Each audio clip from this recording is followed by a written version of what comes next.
The first thing people ask me is why I waited so long to talk about this.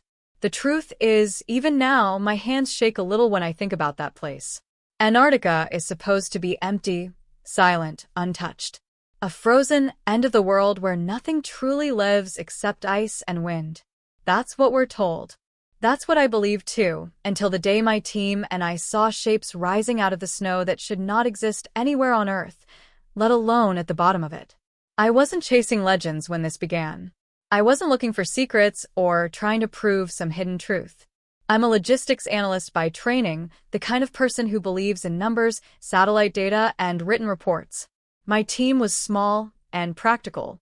Noah handled navigation and mapping. Elise was our environmental specialist, calm under pressure, always thinking 3 steps ahead. And then there was Mark, our camera operator, whose job was simply to document terrain conditions for a private research contractor. Nothing dramatic. Nothing mysterious. Or so we thought. The mission brief was simple. Survey a remote stretch of Antarctica that had recently shown unusual ice movement on satellite imagery. We were told it was likely a glitch, maybe an optical illusion caused by shadows and shifting snow layers. Still, the area had been flagged as restricted airspace, which was strange for a supposedly empty region. The explanation we were given was safety, unstable ice shelves, dangerous winds, nothing more. At the time, we accepted that. Looking back, I wonder how we didn't question it harder. The flight out there was quiet in a way that makes your thoughts feel too loud. Endless white stretched beneath us, broken only by dark cracks in the ice and long shadows cast by distant mountain ranges. Antarctica has a way of making you feel small, like you're trespassing in a place that doesn't want you. When we landed and stepped onto the ice, the cold hit instantly, sharp and unforgiving. Even through layers of gear, it felt like the air itself was trying to push us away. For the first 2 days, everything matched the reports. Flat ice fields, jagged ridges, winds that howled at night and rattled our temporary shelter. Mark filmed constantly, narrating under his breath, while Elise took readings and Noah cross-checked coordinates. I remember thinking how boring it all felt, how disappointed I almost was. We had come all this way for nothing unusual at all. Then, on the 3rd day, Noah stopped walking. He didn't say anything at first. He just stood there, staring at the horizon. I followed his gaze, squinting through the glare. At first, I thought it was just another mountain peak, half buried under snow. But something about the angle felt wrong. Too clean. Too sharp. That's not natural, Noah said quietly. As we got closer, the shape became impossible to ignore. Straight edges. Symmetry. 4 smooth sides sloping upward to a single point. A pyramid. Or something so close to one that the difference didn't matter. It rose out of the ice like it had always been there, waiting to be uncovered. No cracks. No signs of erosion you'd expect from millions of years of brutal weather. None of us spoke for a long moment. The wind died down, and the silence felt heavy, like the world was holding its breath with us. "This can't be real," Elise finally said. "There's no record of." She stopped herself, as if saying the words out loud might make them true. Mark was already filming, his hands shaking slightly. "People are not going to believe this," he muttered. "They'll say it's CGI, or a mountain that looks like a pyramid." I wanted to believe that too. I wanted a simple explanation. But the closer we got, the more wrong everything felt. The sides were too smooth. The angles too precise. And there were markings, faint lines beneath the ice, as if something had been carved and then buried by time. That's when our radios crackled to life. At first, it was just static. Then a voice came through, tight and controlled, asking for our coordinates. We hadn't reported our discovery yet. We hadn't even sent updated location data. When Noah answered, there was a pause on the other end that lasted just a little too long. "You are not authorized to be in that sector," the voice said. "You need to move away from your current position immediately." I remember the look on Elise's face. Fear mixed with confusion. "How do they know where we are?" she whispered. We tried to ask questions, but the response was firm. No explanations. No discussion. Just orders. Mark lowered his camera for the first time since we'd arrived. "This is why it's a secret," he said under his breath. We debated leaving. The sensible part of me knew we should. Antarctica is not forgiving, and neither are the people who control access to it. But another part of me, the part that had seen those impossible angles rising from the ice, couldn't let it go. If this was nothing, why the urgency? Why the restriction? Why the silence in every official record we'd ever seen? As the sun dipped low and shadows stretched across the frozen ground, the pyramid seemed to change. Not physically, but in the way it felt. Like it was watching us. Like it had been waiting for someone to notice it again. That night, the temperature dropped even further, and none of us slept. The wind returned, louder than before, rattling the walls of our shelter. Our radio crackled again, this time without a voice, just a low hum that made my skin crawl. Elise's instruments began to act up, readings spiking and dropping without reason. And that's when Noah told us something he hadn't mentioned earlier. He had compared our location with old satellite data, images that were never meant to be public. According to those images, the pyramid shouldn't have been visible yet. It was supposed to remain buried under ice for decades, maybe longer. Which meant one thing. Something had changed. As I stood there, staring into the endless Antarctic night, I realized this wasn't just about a strange structure or a hidden location. Whatever lay beneath that ice had a history, and someone somewhere didn't want that history uncovered. We had come to Antarctica expecting emptiness. Instead, we found a question the world isn't ready to answer. And we were standing right on top of it. We didn't talk much the next morning. The sky was a pale gray, the kind that makes it hard to tell where the ground ends and the air begins. I kept thinking about Noah's words, about those old satellite images and the idea that the pyramid wasn't supposed to be visible yet. Ice doesn't just move like that without a reason.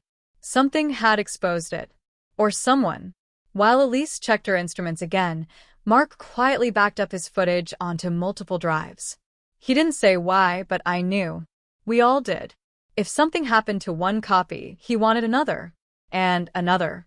I noticed he started wearing one drive around his neck, tucked inside his jacket like a talisman. Noah finally showed us the data. Huddled inside the shelter, with the wind screaming outside, he pulled up maps and timelines. Decades of satellite passes over the same region. In every image before the last year, the structure was completely hidden. Then, suddenly, the ice above it thinned at an unnatural rate. Not melting like you'd expect from temperature changes, but shifting, sliding away from a central point.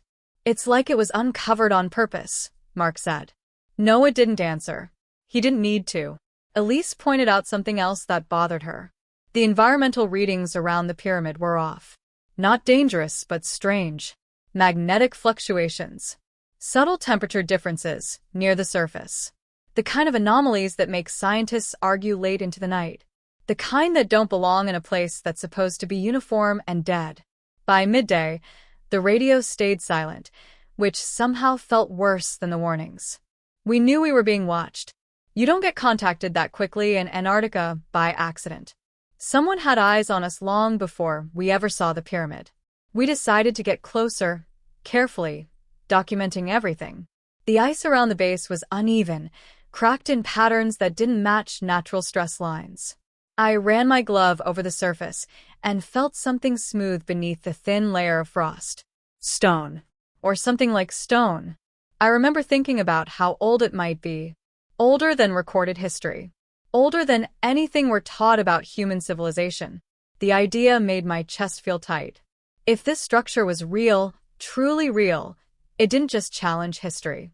It rewrote it. Mark filmed from multiple angles, whispering details as if speaking too loudly might trigger something. Elise kept urging caution, reminding us that Antarctica doesn't forgive mistakes. But even she couldn't hide her curiosity. None of us could. As the day went on, Noah grew quieter. When I finally asked him what was wrong, he hesitated before answering. I've worked with restricted data before, he said. Military zones. Private research sites. They always leave traces. Paper trails. Budget anomalies. This place that's like it's been erased. That word stuck with me. Erased. That night, we talked about how we each ended up here. It felt important somehow, like grounding ourselves before things went further. Mark admitted he took the job because he was tired of filming things that didn't matter. Elise spoke about her fear of a warming planet and how Antarctica felt like the last honest place left. Noah said he trusted maps more than people because maps don't lie until someone forces them to.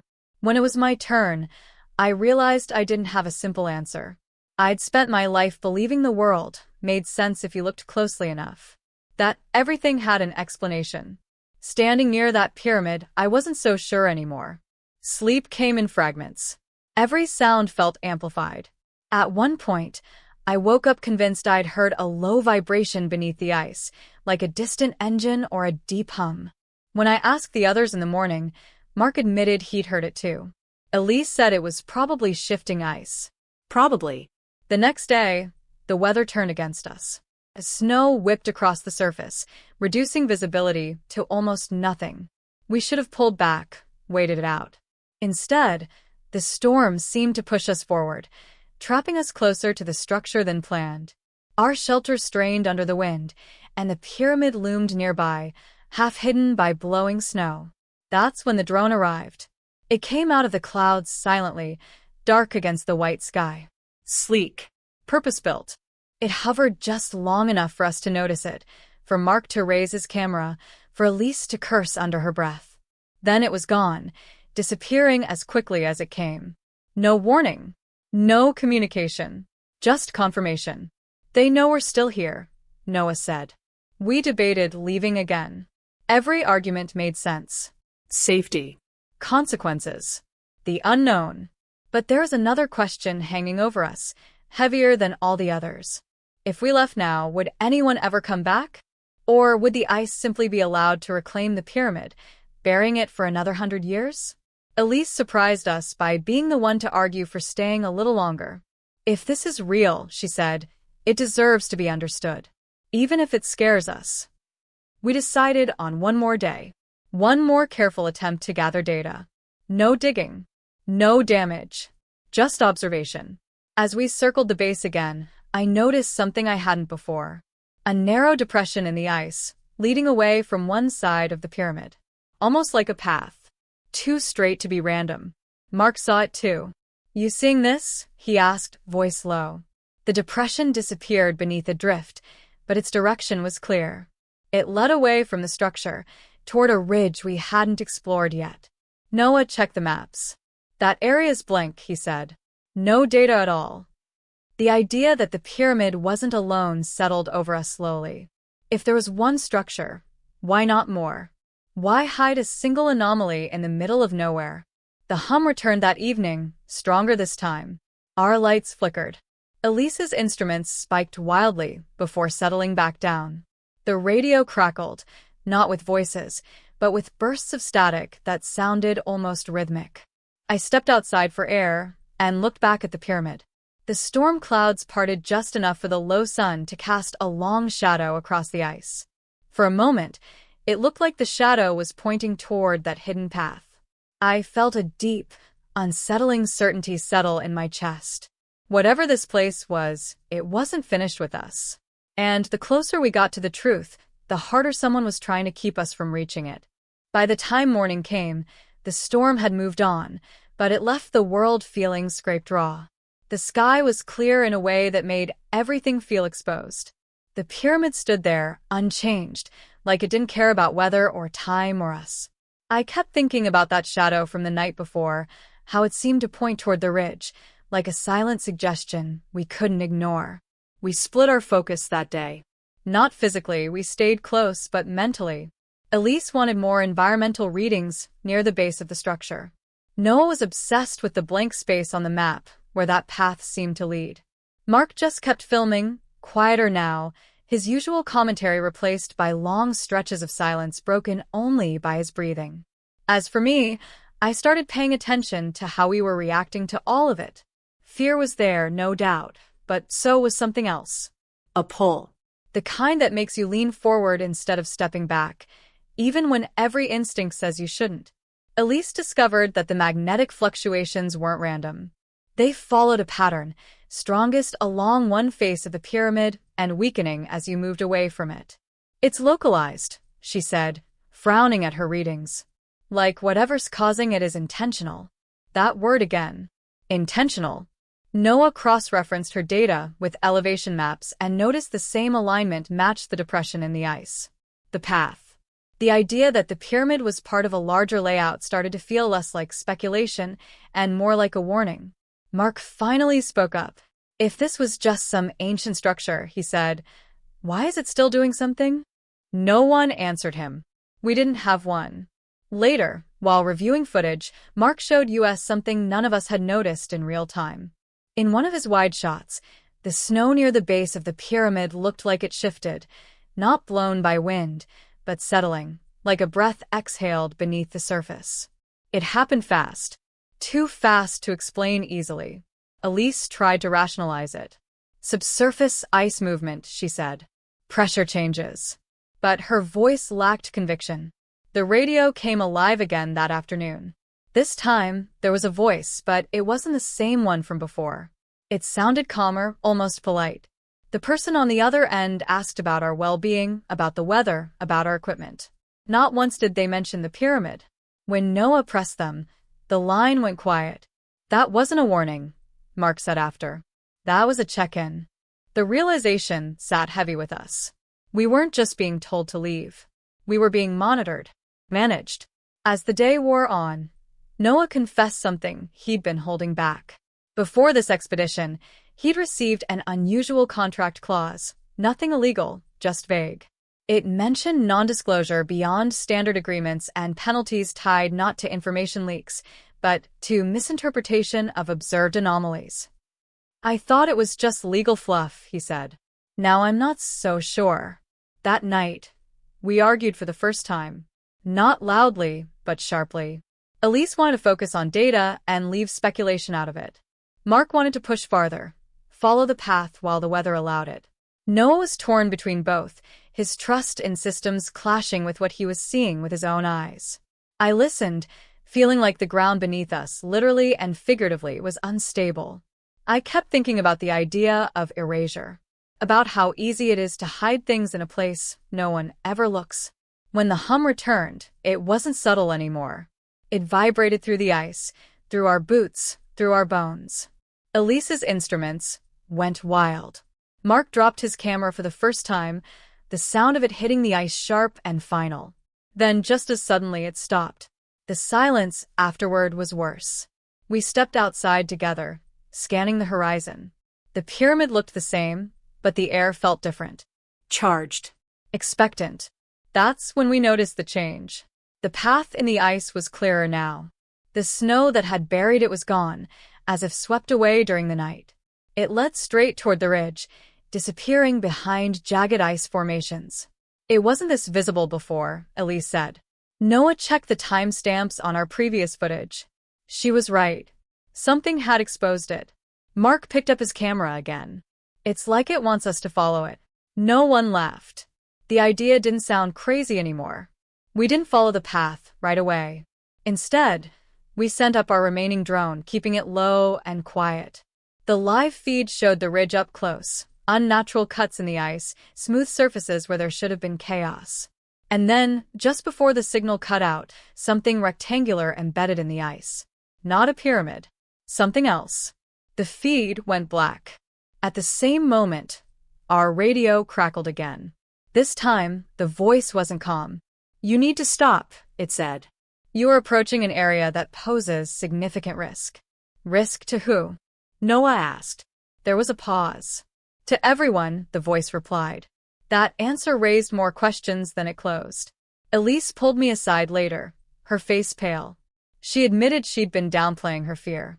Some of the readings she'd seen didn't match any known natural process.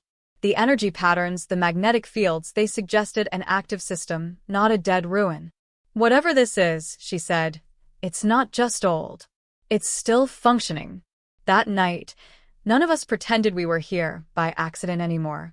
The secrecy, the restricted airspace, the erased maps, it all pointed to a deliberate effort to keep this place out of human awareness. Not because it was fragile, but because it was powerful. or dangerous, or both. As I lay awake, listening to the distant wind and the occasional crack of shifting ice, one thought kept looping in my mind.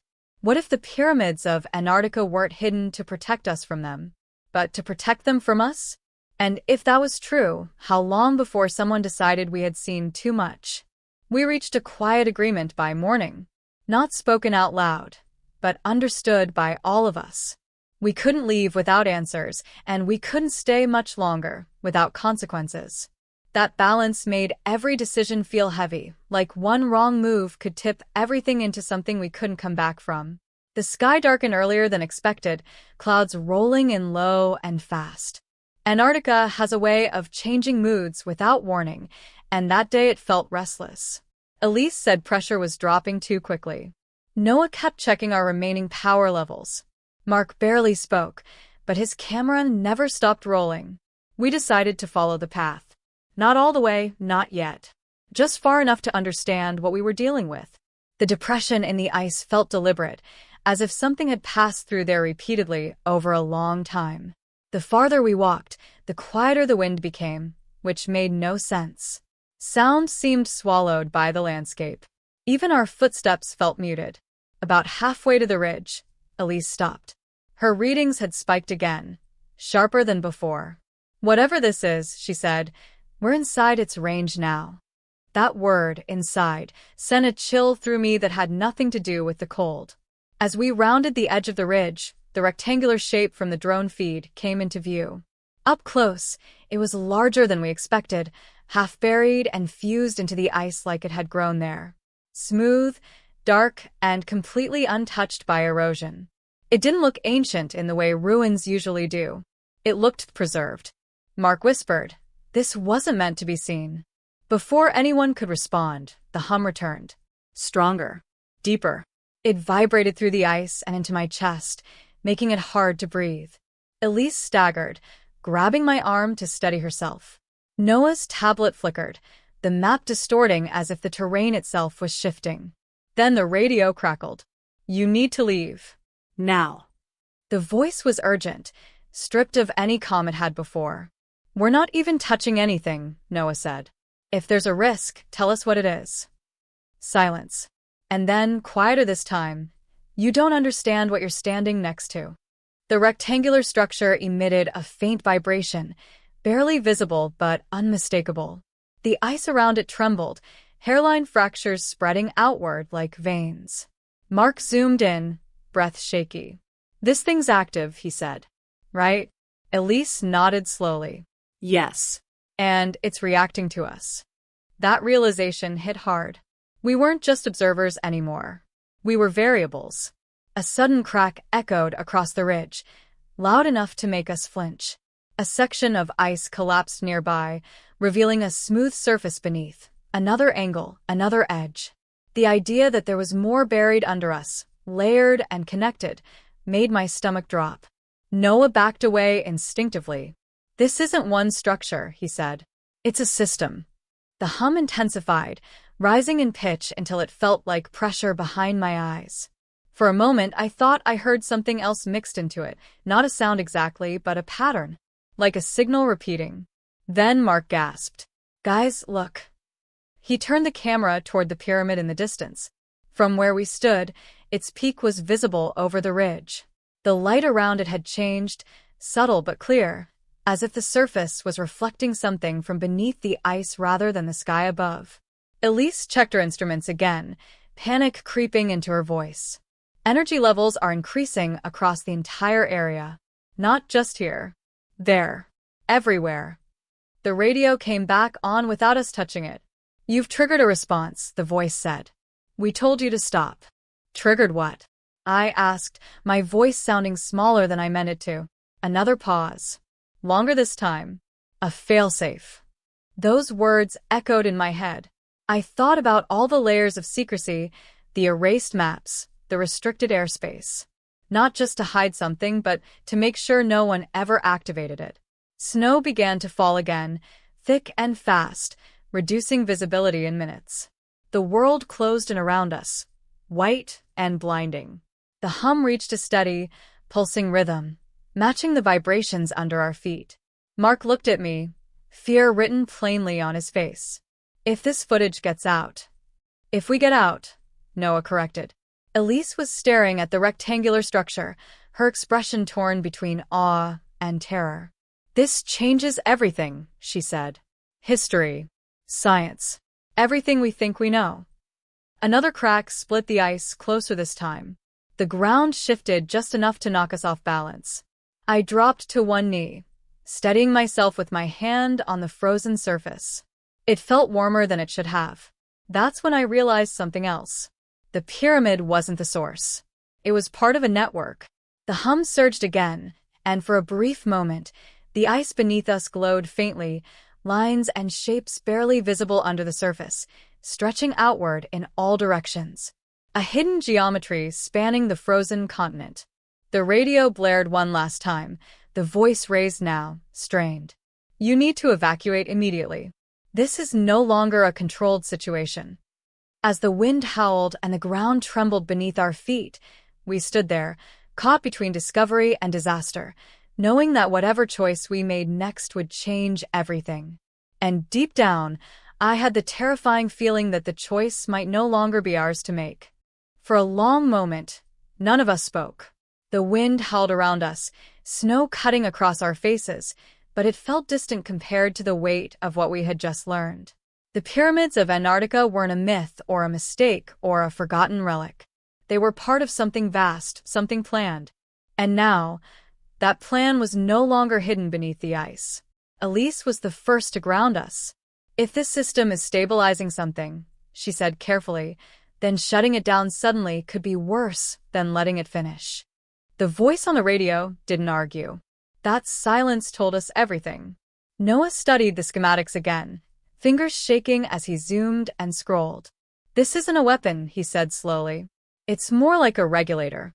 The network responds to planetary stress, magnetic shifts, seismic pressure, climate imbalance. I looked back at the glowing lines beneath the ice, stretching farther than we could see. So it's not here to harm us, I said. It's here to protect the planet. Yes, the older voice said at last. From collapse. That was the missing piece. Antarctica wasn't hiding ancient pyramids because they were dangerous. It was hiding a system designed to intervene when Earth reached a breaking point.